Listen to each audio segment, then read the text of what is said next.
Senhor Jesus, tudo bem com vocês? Podeis assentar. Glórias a Deus, irmãos, por nós estarmos na casa do Senhor. Como é bom estar neste lugar para aprender, né? Aprender nesta noite o culto de ensino, o culto da palavra. É um culto que nós temos um pouco mais de tempo para ministrar a palavra, né? Precisaria até de mais um pouco, mas nós vamos se organizando e com certeza, irmãos, nós somos alimentados, né? Que é a palavra que nos mantém de pé. Louvar a Deus pela vida dos irmãos.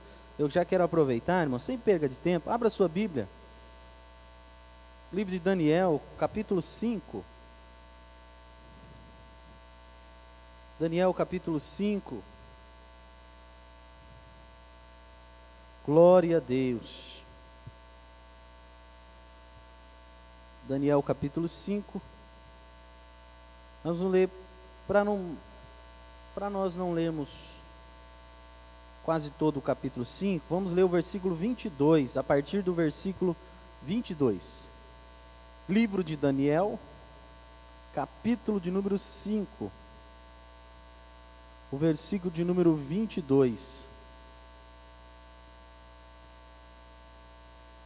Diz assim: E tu, seu filho Belsazar, não humilhaste o teu coração, e ainda que soubeste de tudo isso, e te levantaste contra o Senhor dos céus, pois foram trazidos os vasos da casa dele perante ti, e tu e os teus grandes, as tuas mulheres e as tuas concubinas, bebeste vinho neles.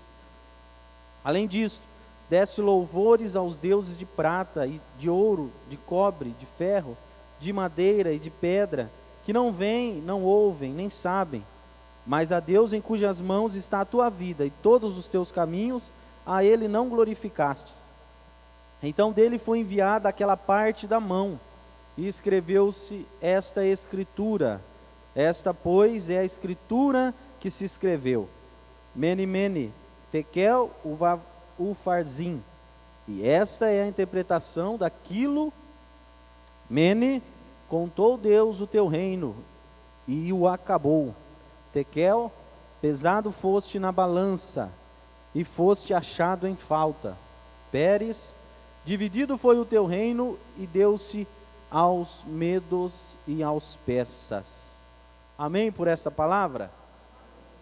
Amados irmãos, nesta noite quero ministrar ensino. Se fosse dar um tema para esse ensino, eu daria: aprendendo com os erros do rei Belsazar. Aprendendo com os erros do rei Belsazar. Nós vamos ver aqui que as atitudes desse rei, um rei extremamente importante naquela época, tudo aquilo que ele fez nesse banquete, nessa grande festa, desagradou muito o Senhor.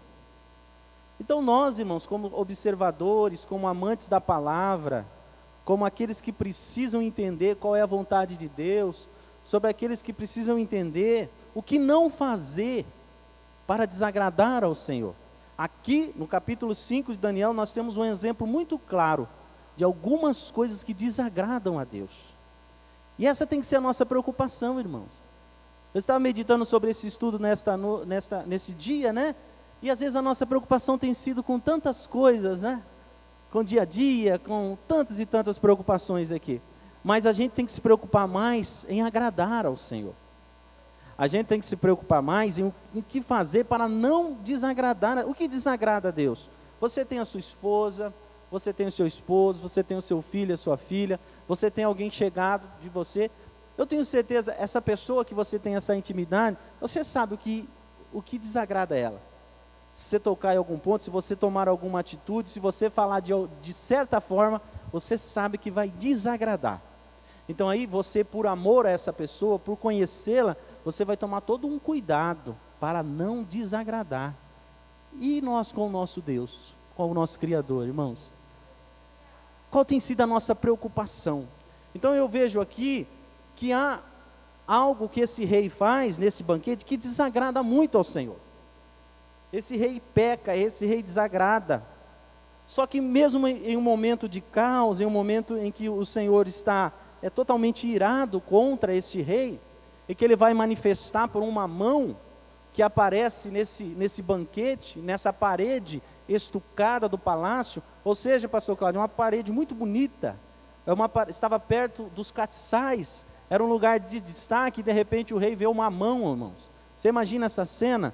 E começa essa mão escrever nesta parede, Mene, Mene, Tekel, Parzim. A Bíblia diz que o rei começa a bater os joelhos um no outro, os seus lombos se desfaz. Sabe quando você recebe uma notícia ou quando você vê uma cena, você está assim, de repente você faz assim, parece que perde a força do corpo? Foi essa a reação do rei, porque aquilo foi assustador, aquilo desagradou ao Senhor. Mas mesmo em meio a isso, irmão, Deus sempre tem alguém, Deus sempre tem um homem, Deus sempre tem um remanescente, que pode trazer luz, que pode trazer esclarecimento. A Bíblia diz, aonde abundou o pecado, superabundou a graça. Então a gente precisa analisar tudo isso e tirar lições preciosas. A primeira coisa que quando nós lemos Daniel no capítulo 5, e eu convido você depois a estudar mais sobre o capítulo 5 de Daniel, nós não conseguiremos falar de tudo, mas a Bíblia diz que a primeira coisa que desagrada a Deus, qual é? É porque ele fez uma festa? Não, não era isso. Era porque ele estava bebendo vinho? Não, não era costume deles daquela época. Eles eram uma nação gentia. Mas o que desagradou a Deus nesse banquete foi porque existia 1000 convidados. Ele se empolgou. Ele viu que todo mundo celebrava ele. Ele era um rei muito poderoso. E aí ele começou a beber vinho, pastor Marcos, pastor Josué, pastor Rogério. E ele se empolgou. Ele falou assim, não, vamos deixar esse negócio melhor ainda. Pega lá os utensílios do templo. Os utensílios de ouro, os utensílios de prata. Que utensílios são esses? Utensílios sagrados, que foram tirados do templo do Senhor em Jerusalém. Lembra do templo do Senhor, a qual Deus deu a Moisés todos os detalhes, que ninguém podia tocar senão da tribo de Levi, os levitas e sacerdotes, que ninguém poderia chegar perto se não fossem os levitas ou os sacerdotes. Agora esses utensílios foram roubados quando Jerusalém foi saqueada pelos babilônios, através de Nabucodonosor, e foi levado para a Babilônia. E agora de repente ele se empolga e fez assim, não, traz aqueles utensílios, eu quero aqueles de ouro, eu quero aqueles de prata, eu quero beber vinho nesses cálices, eu quero que as minhas concubinas e minhas mulheres, e todos os nobres aqui, bebam neles. Essa foi a primeira coisa que desagradou ao Senhor. Aquilo que é santo, aquilo que é consagrado a Deus, não pode ser tocado por qualquer pessoa. Não pode estar participando de qualquer coisa. Deixa eu dizer algo, querido, você é consagrado ao Senhor. Aquilo que Deus consagrou, aquilo que Deus colocou às suas mãos, uma das expressões de Nazireu, o significado da palavra de Nazireu que me agrada, é que Nazireu significa separado, Nazireu significa consagrado. Você é consagrado, você é Nazireu de Deus. Você não pode estar no meio de qualquer coisa, de qualquer lugar, vivendo qualquer coisa, não. Você é separado, você é diferente. Você não pode tocar em qualquer coisa, você não pode comer qualquer coisa, você não pode andar de qualquer jeito, você não pode falar qualquer coisa que os outros estão falando. Não, você é diferente, você é consagrado, você tem um objetivo. Você é um instrumento de Deus e você tem uma missão especial. Você não pode ser tocado de qualquer jeito, você não pode ser manuseado de qualquer jeito, não. É da forma que o Senhor quer, é da forma que o Senhor determinou, é da forma que o Senhor escreveu para você viver. Então, quer desagradar a Deus? Se misture o santo com o profano. Esteja onde não é para você estar. Aquele homem, ele não tem nenhum temor, irmãos. E olha, você, em 1 Coríntios, no capítulo 3, do versículo 16 ao 17, diz que vós sois o templo do Espírito Santo. 1 Coríntios capítulo 6, versículo 18 a 19, né? Fala que o corpo, nosso corpo é templo. Se nós destruirmos, se nós pecarmos contra o nosso corpo, nós estamos pecando contra o templo do Senhor. Eu estou dizendo consagrado, templo do Senhor. Então, a corda começa a estreitar um pouco mais. Porque, irmãos, nós somos alguém que somos consagrados. Então a Bíblia diz, se você se você tocar no corpo, Deus também vai te destruir, porque é santo. É santo, né? Então, não apenas os utensílios. Por exemplo, aqui na casa do Senhor, nós temos coisas que são consagradas a Deus. Instrumentos doados por irmãos, comprados pela igreja, cadeiras, brancos. Isso daqui não pode ser usado de qualquer jeito para fora. Por isso que eu tenho um cuidado muito grande quando alguém, pastor, pode emprestar isso para tal coisa, para qual situação? Eu falo, não pode. Isso daqui só pode ser usado para a glória do Senhor.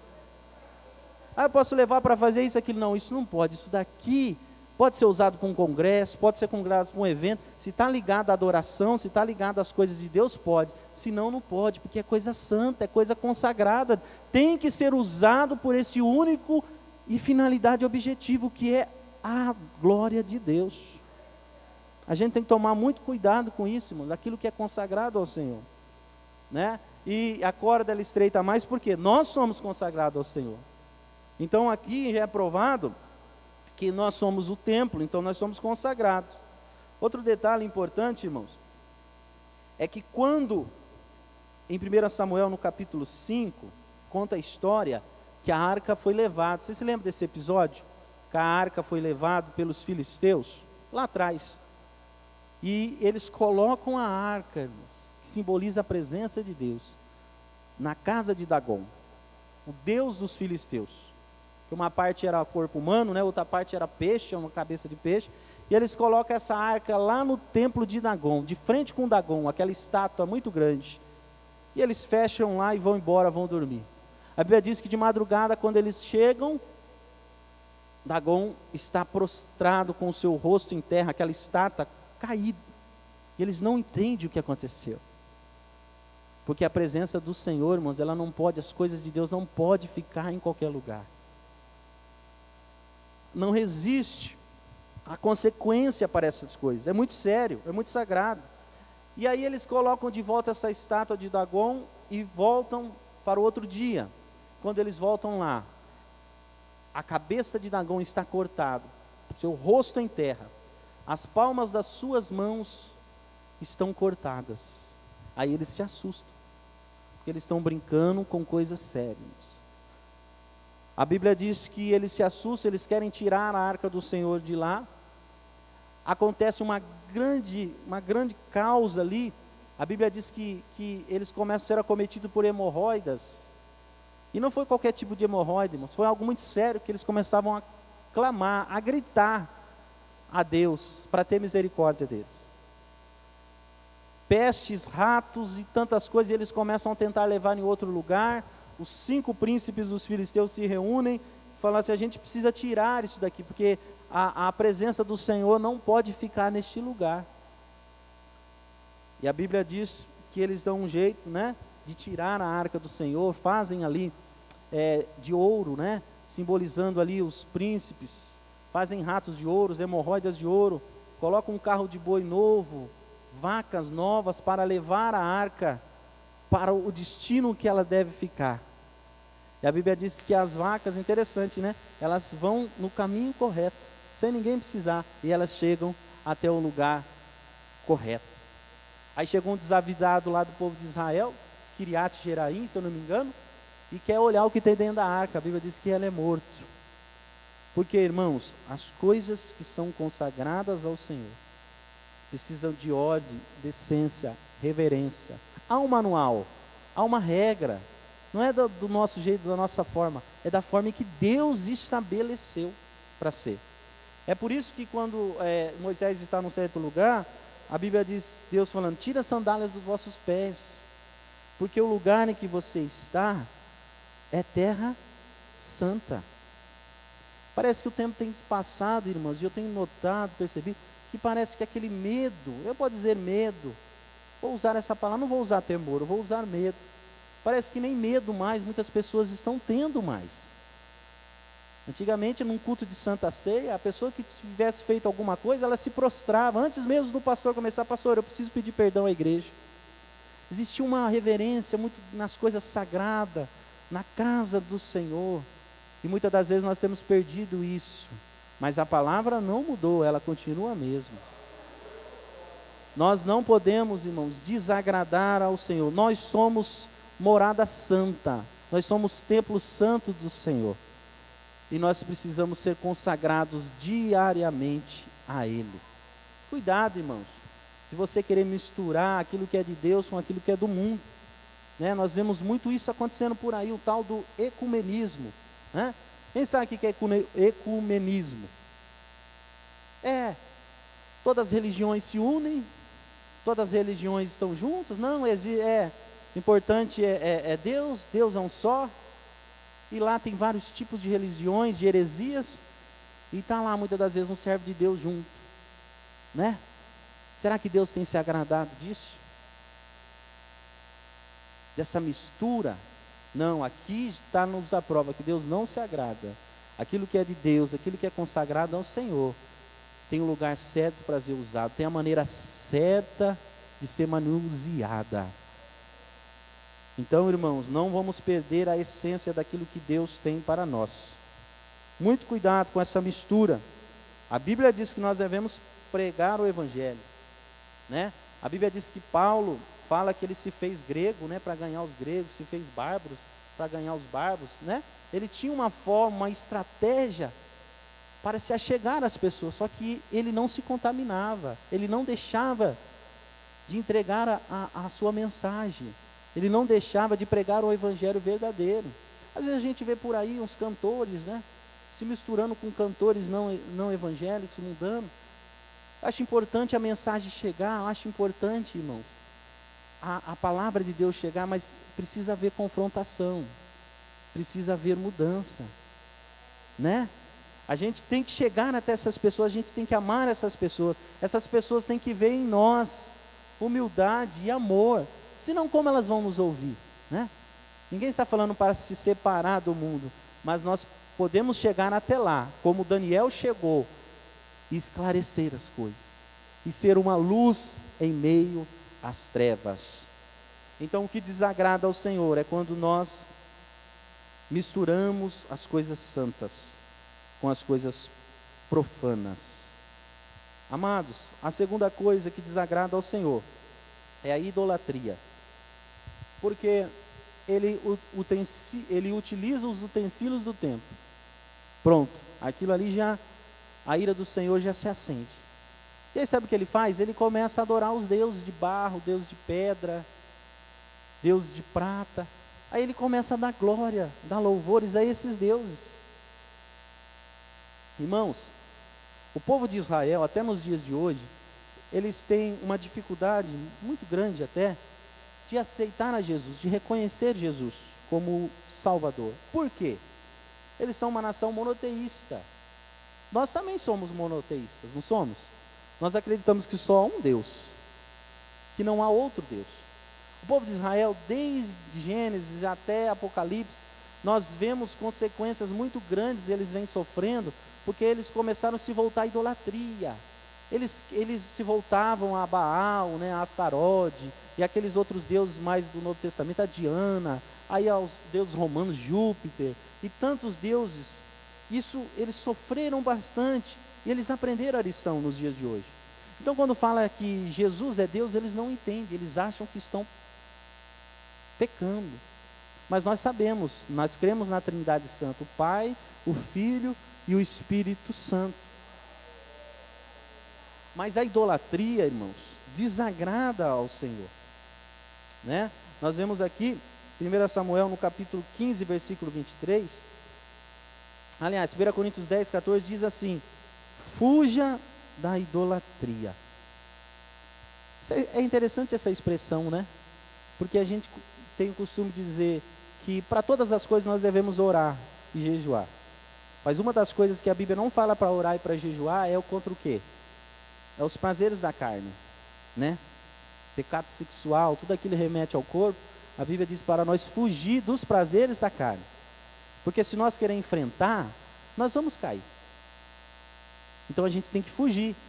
Só que a gente esquece que a Bíblia também fala que nós precisamos fugir da idolatria.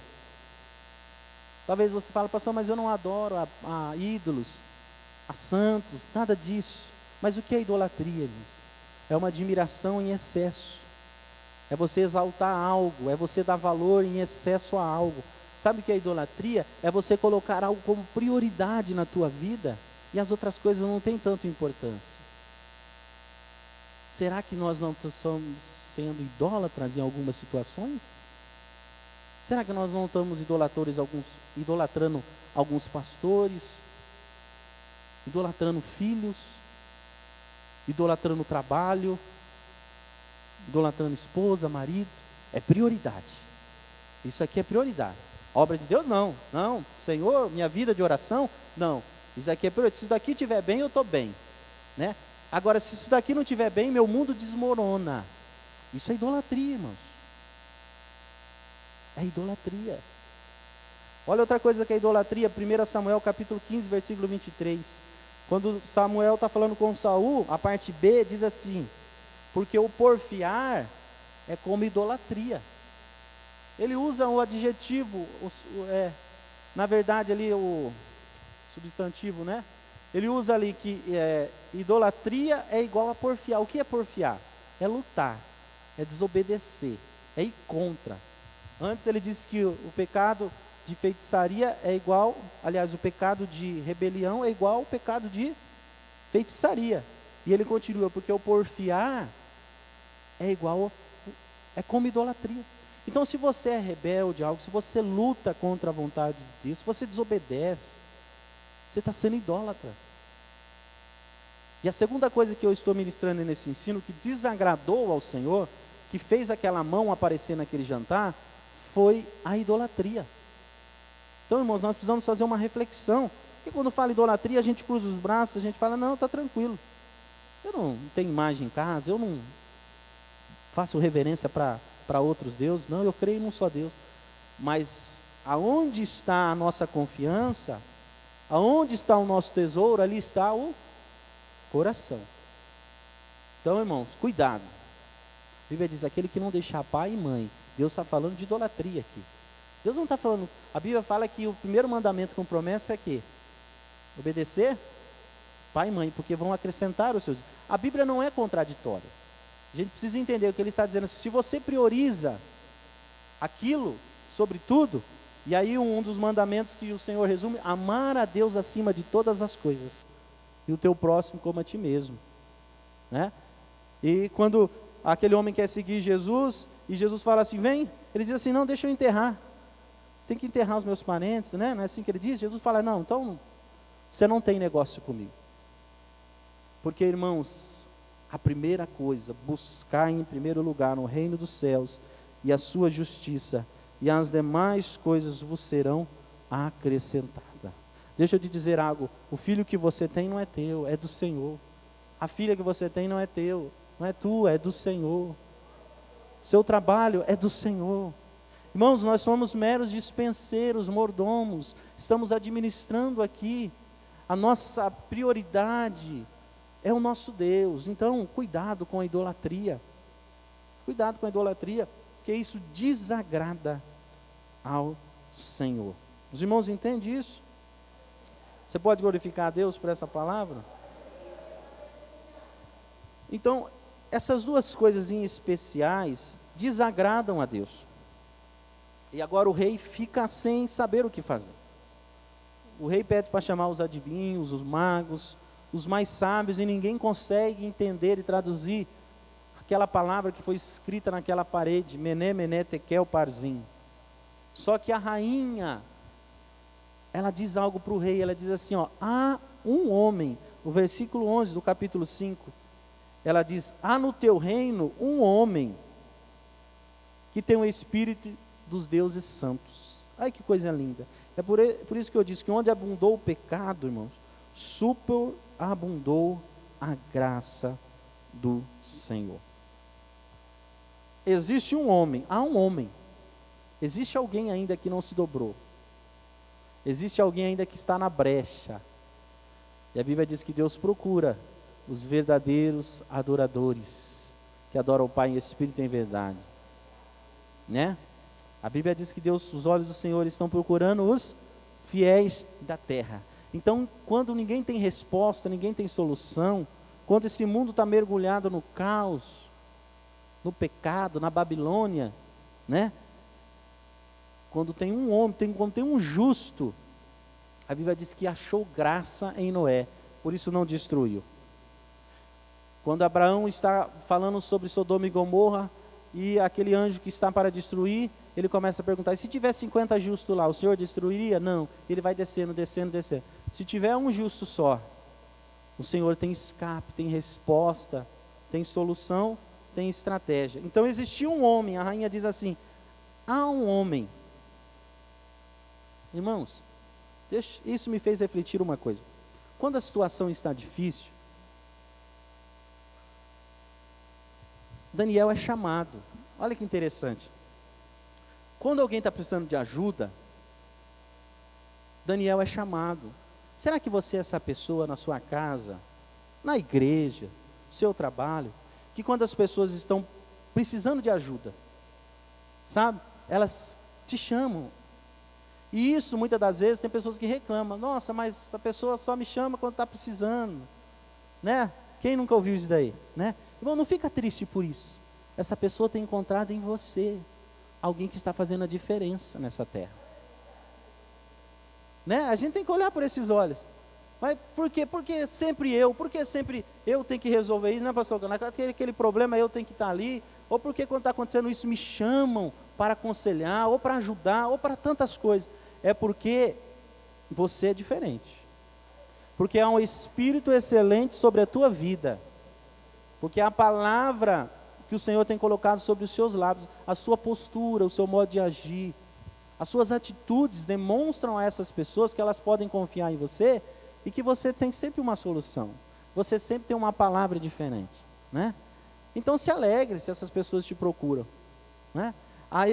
Daniel é esse homem, há um homem sim, né? Não fica triste não, rei, porque há um homem. Lembra de Naamã? Naamã estava desesperado, falou, ixi, situação. Aí aquela menina diz assim, minha senhora, se soubesse que tem um homem lá em Israel, existe um lá, que pode mudar essa situação, não ele, mas o Deus que ele serve, né? Você se lembra que quando o faraó estava lá, não entendendo nada daquele sonho, aí o copeiro lembrou, tem um homem, está lá no cárcere, mas tem um homem lá, que ele pode resolver esse problema, ele pode dar uma instrução, ele tem Deus na vida dele. Seja essa pessoa, querido, que as pessoas procuram, seja essa pessoa, sabe, que faz a diferença, pois o nome do Senhor está sendo exaltado na sua vida. Seja essa coluna na tua casa, seja essa coluna no seu trabalho. Então, Daniel é este homem. A rainha diz assim, há um homem. Pois bem, o rei manda assim, então manda chamar esse Daniel aí. Quero falar com ele. Ele não conhecia Daniel.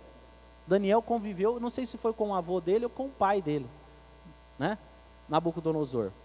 E aí manda chamar, Daniel se apresenta, e é interessante, né? Nós vemos aqui no versículo 13, irmãos, do capítulo 5, se você notar bem, o rei faz a seguinte indagação a Daniel, né?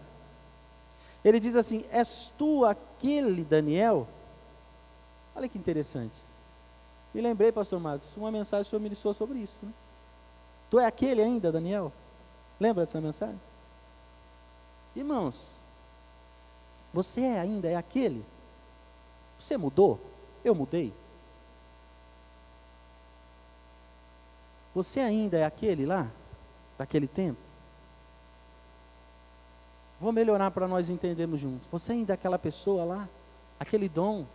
Você visitava, você ajudava, eu ajudava, você era participante das coisas da igreja, você era envolvido em tudo, né? Mas o tempo passou, e o que te mudou? Você ainda é aquele Daniel? Aquele mesmo? Será, irmãos, que nós temos deixado o tempo, a circunstância, os problemas da vida nos mudar? Tirar de nós coisas preciosas, né? E aí o que a gente faz? A gente aponta aos outros. Eu mudei foi por causa do pastor, foi por causa daquele irmão, daquela irmã. Eu não sou mais o mesmo por causa daquela situação. né? Eu era tão fervoroso naquele tempo, mas agora não tem como mais. E aí a gente começa a achar os culpados, e somos nós mesmos. Daniel tinha muitos motivos para mudar. Primeiro motivo, até o nome dele foi mudado. A cultura babilônica era muito forte, falou, você não vai chamar mais Daniel não, você não tem mais identidade, você vai chamar o quê? Belsazar, né? Você vai chamar Belsazar, já estou mudando o seu nome para você entender que Bel é Deus e pronto. E agora você vai ter que se misturar aqui, e é nesses costumes. Mas Daniel passou por Nabucodonosor, Daniel passou por muitas e muitas coisas. E quando chegou o momento dele se manifestar a esse rei aqui, Belsazar, tu és aquele mesmo, Daniel? Você continua o mesmo? Aleluia. Você não perdeu a sua essência por causa de pessoas, por causa de circunstâncias. Você continua com aquele mesmo fogo, com aquele mesmo fervor, com aquela mesma alegria, com aquela mesma vontade. Quando as terras vão ser divididas, Josué vai dividir as terras, e aí chega a vez de Caleb, né? E aí ele pergunta, e aí Caleb? Diz assim, é 45 anos? 45 anos. Que se passou 45 anos, né? Falou assim, já se passou 45 anos daquela vez da promessa. Deixa eu dizer uma coisa para você, Josué, a minha força continua a mesma. Aleluia, querido. Nós precisamos ser assim, aleluia. Não deixe que nada mude a sua essência. Não deixe que nada tire o seu foco. Aquilo que Deus colocou nas suas mãos, aquela graça, aquela vontade, aquele desejo de servir melhor para Deus, na sua casa, no seu trabalho. Não deixe que nada e ninguém roube isso de você. Mas quando for necessário se apresentar, você diz assim, sim, eu continuo mesmo. Eu sou aquele mesmo. Aleluia. Glória a Deus. Exaltado é o nome do Senhor. Vamos deixar de dar desculpas. Vamos deixar de colocar as responsabilidades nossas nas outras pessoas. Eu estou assim por causa dele, por causa dela. Não, é por causa de você. Porque Deus falou com você. Deus depositou algo em você, não foi no outro. Então, Daniel, tu és aquele mesmo? Eu sou ele mesmo. Aleluia. Então, Daniel vai fazer agora a revelação para o rei Belsazar, que significa Mené, Tekel, o Farzim, ou Parzim. Só que antes dele falar, o rei esperto diz assim, Daniel, se você falar aí, eu vou te vestir de púrpura, né? Eu vou colocar uma cadeia de ouro no seu pescoço, vou deixar você o terceiro homem que vai dominar sobre tudo. Ele quis ludibriar um pouco Daniel, né? Na verdade ele quis assim, Daniel, não pega pesado não, melhora esse negócio aí para mim, né? Mas o compromisso do profeta, o compromisso do homem de Deus, da mulher de Deus é com Deus, irmãos. É com Deus. Ele faz para agradar a Deus. Ele está disposto muitas das vezes a sofrer privações, porque ele vai se dirigir ao rei. Dependendo do que ele fala, o rei pode condenar ele à morte. Então ele tenta melhorar, o rei tenta melhorar para Daniel ali, mas Daniel diz assim, olha, os teus presentes, eu não quero nada disso. Dê os seus presentes a outra pessoa. Mas eu vou entregar aquilo que Deus manifestou através dessas letras. Então, irmãos, faça para Deus. Talvez você vai sofrer privações. Talvez vai parecer que não vai ter vantagem naquilo. Irmãos, obedecer a Deus é assim. Às vezes a gente fala assim, poxa, mas eu tenho andado na presença do Senhor. Eu tenho ajudado na casa de Deus. Tenho estado, parece que o pastor não me vê. Parece que o líder não me vê. Parece que aquela situação lá no meu trabalho, na minha casa, ninguém me vê. Então parece que você fazendo certo, você está perdendo. Mas não, irmão, você está ganhando. Talvez você não está se vestindo do presente momentâneo que dariam se você tomasse outro caminho. Mas há algo maior te esperando por você. Seja fiel. Parece que é desvantagem. É sacrifício, mas vale a pena ser fiel. Vale a pena não se prostrar aos banquetes desse mundo e aos presentes deste mundo. E Daniel fala assim, isso daí dê para outro, eu não quero isso daí não. Aí a Bíblia vai dizer, irmãos, que ele vai começar e eu já quero encerrar aqui, começar a encerrar. O que Deus fala para o rei, intermédio dessas palavras? A primeira palavra que aquela mão que escreveu naquela parede estucada diz, é a palavra mene. É uma palavra em aramaico. Todos conheciam ali, eu creio, o aramaico. Porém, alguns historiadores estudiosos dizem que talvez ela estava sem alguns detalhes, e por isso confundiu. Não deu para entender. Mas quando Daniel começa a falar, o rei se assusta. Porque essa expressão mene significa contou. Esse contou é a expressão de um mercador, é de um comerciante, é de alguém que está analisando algo que está comprando. Ele está contando, ele está avaliando. Deixa eu ver, deixa eu contar isso, deixa eu avaliar o preço disso daqui, deixa eu avaliar isso daqui. Então, esse mene é uma expressão de contar, né? Então, ele diz assim, mene, contou, né? E foi, deixa eu ver o versículo aqui, versículo 26 do capítulo 5. Contou Deus o teu reino e o acabou. Irmãos, já parou para pensar se Deus começar a contar, a fazer um balanço, a fazer uma avaliação sobre a nossa vida? Primeiro que nós já está em desvantagem, né? A Bíblia diz que nós somos pecadores, somos falhos, diariamente nós pecamos, não é assim? Então, se nós formos numerar, nós vamos perder. Mas Deus sabe do nosso coração, da nossa dificuldade, das nossas fraquezas. Então, se Deus for fazer um balanço, a Bíblia diz que Deus, Ele conta o reino, e diz que esse reino acabou, ele foi reprovado. Irmãos, como nós temos andado na presença do Senhor? Amós, capítulo 7, versículo 7, a Bíblia diz que Deus estava colocando um prumo sobre Israel, que Deus ia andar e ia colocar o prumo, ia nivelar, ia ver se estava tudo certinho. Como nós temos andado na presença do Senhor? Se o Senhor for fazer o balanço na nossa vida, irmãos, será que nós temos agradado a Ele? Se Ele for numerar, é claro que eu disse com esse olhar, e Ele tem esse olhar de misericórdia, Ele é justo. No dia do julgamento, irmãos, a Bíblia diz, né, que nós seremos julgados por o quê? Por as nossas obras. Essa contagem vai acontecer lá naquele dia, mene. Eu posso imaginar que vai abrir ali um telão bem nítido, de LED, lindo, e vai dizer, olha aqui, ó por quê? Ó por causa de tudo isso. Seu nome não foi achado aqui no livro da vida. Então agora a sua parte é na perdição eterna, é no lago de fogo, com a morte, com o diabo e os seus anjos. Irmãos, essa palavra é dura, mas Deus vai fazer esse balanço um dia. E Ele fez na vida desse rei, e foi definitivo, porque depois dessas palavras o rei morreu. Depois que Daniel falou, o rei morreu. Então, vamos fazer esse balanço nesta noite, eu e você. Deus está contando, irmãos. Ainda é tempo. Ainda é tempo de nós subir um pouquinho esse valor para melhor. Lembra de Ezequiel, do rei Ezequias, aliás? Quando Deus leva Isaías lá e fala, ordena a tua casa, prepara a tua casa, porque tu vai morrer. O que ele faz? Ele vira para a parede e começa a chorar. O que ele fala com Deus? Ele fala, Deus, tem misericórdia de mim. Lembra-se, Senhor, que eu tenho andado na tua presença. Aí sabe o que Deus fez? Deixa eu fazer mene aqui.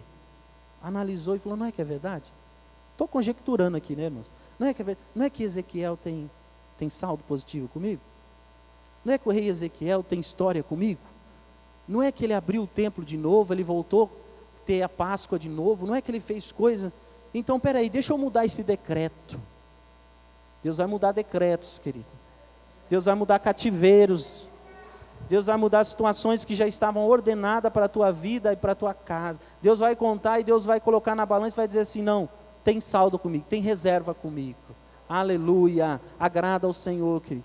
Procure agradar ao Senhor diariamente, que no dia mau, no dia de dificuldade, tudo isso Deus vai levar em consideração. Mas a esse rei, quando Deus conta o reino dele, Deus diz assim, acabou. Acabou. Tekel, o que significa Tekel? Versículo número 27, do capítulo 5, tekel significa pesado. Pesado foste na balança e foste achado em falta. Esse pesado aqui, achado em falta, porque faltou. Não foi porque está pesado, né? Às vezes a gente interpreta esse versículo errado, né? Eu que estou um pouquinho mais pesado, né? Mas às vezes a gente interpreta errado isso. É porque era para estar mais pesado. E o que era para pesar ali está faltando. Ou seja, está vivendo uma vida de mentira. Está falando que tem algo, mas não tem. Está falando que serve a Deus, que cumpre os mandamentos, mas a vida lá fora tem demonstrado que não tem nada disso. É tekel, irmãos. Pesado foste na balança e foste achado em falta. É aquilo que Jesus disse para aquele jovem rico, falou assim, espera aí, você está considerando tudo isso, mas ainda te falta algo. Eu estou te pesando hoje aqui, o jovem rico, príncipe, tekel, e eu estou vendo aqui que está faltando. Você está me dizendo que tem um valor, mas está faltando aí. Está entendendo o que Deus está falando para nós nesta noite? Irmãos, essa mensagem primeiro para mim, para todos nós. A gente precisa, Senhor, será que a Tua palavra tem falado, o que eu tenho falado e verbalizado, muitas das vezes em louvor? Será que eu tenho vivido isso? Se o Senhor colocar agora, nos pesar em balanças, será que nós vamos ter falta de algo, achado em falta? Isso é muito perigoso, irmãos. Isso é muito triste. Mas que nessa noite nós possamos orar e pedir misericórdia a Deus. Dizendo, Senhor, se talvez alguma coisa está me faltando, Senhor, acrescenta em mim. Ou abra os meus olhos para que eu possa buscar isso, para que eu possa trazer para dentro de mim isso, para que nessa pesagem eu possa estar, né, na medida certa, na forma correta, de andar na sua presença. A terceira coisa, e no versículo número 28, ele diz assim, Pérez, né? Ou em outras traduções, Parzim, significa dividido. Foi o teu reino e deu-se aos medos persas. Dividir, irmãos. A Bíblia diz que o reino dividido, ele o quê? Ele não? Cadê os alunos de escola dominical?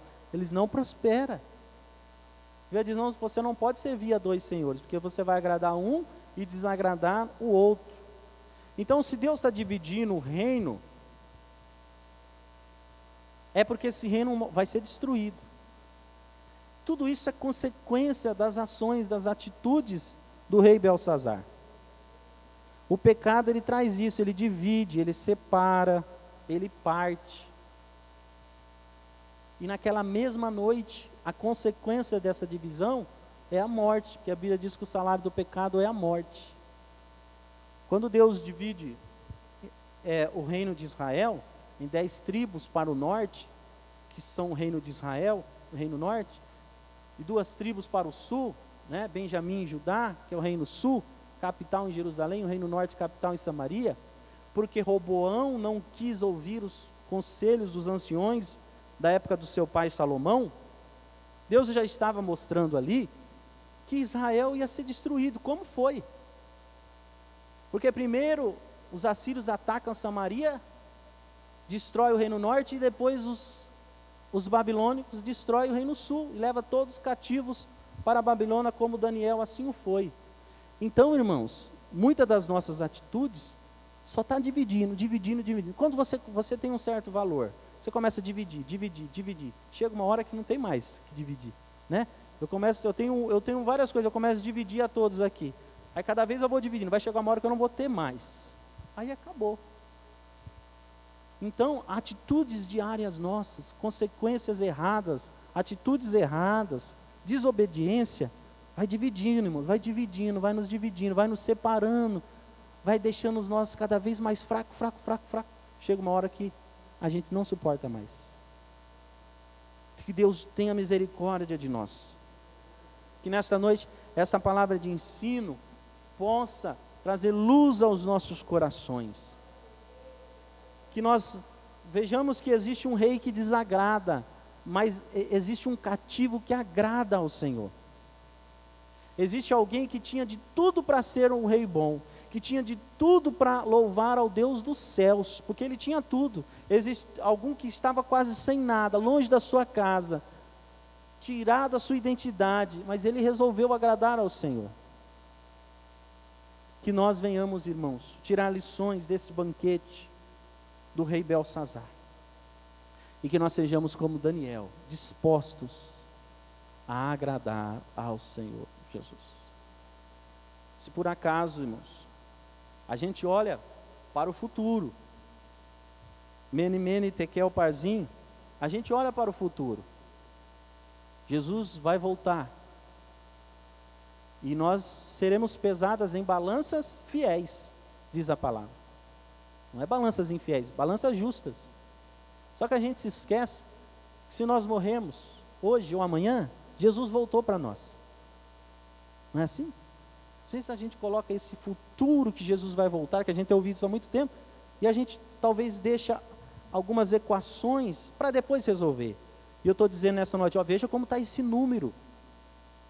Equalize isso daí, cuidado com isso daí, porque talvez essa balança já é para amanhã, talvez isso já pode acontecer a qualquer momento, nós não temos controle de nada na nossa vida, irmãos, e a gente precisa estar tudo certo, para assim, irmãos, nós agradarmos ao Senhor, mesmo falho, com problemas, mas buscarmos agradar ao Senhor. Amém? Por essa palavra, vamos ficar de pé.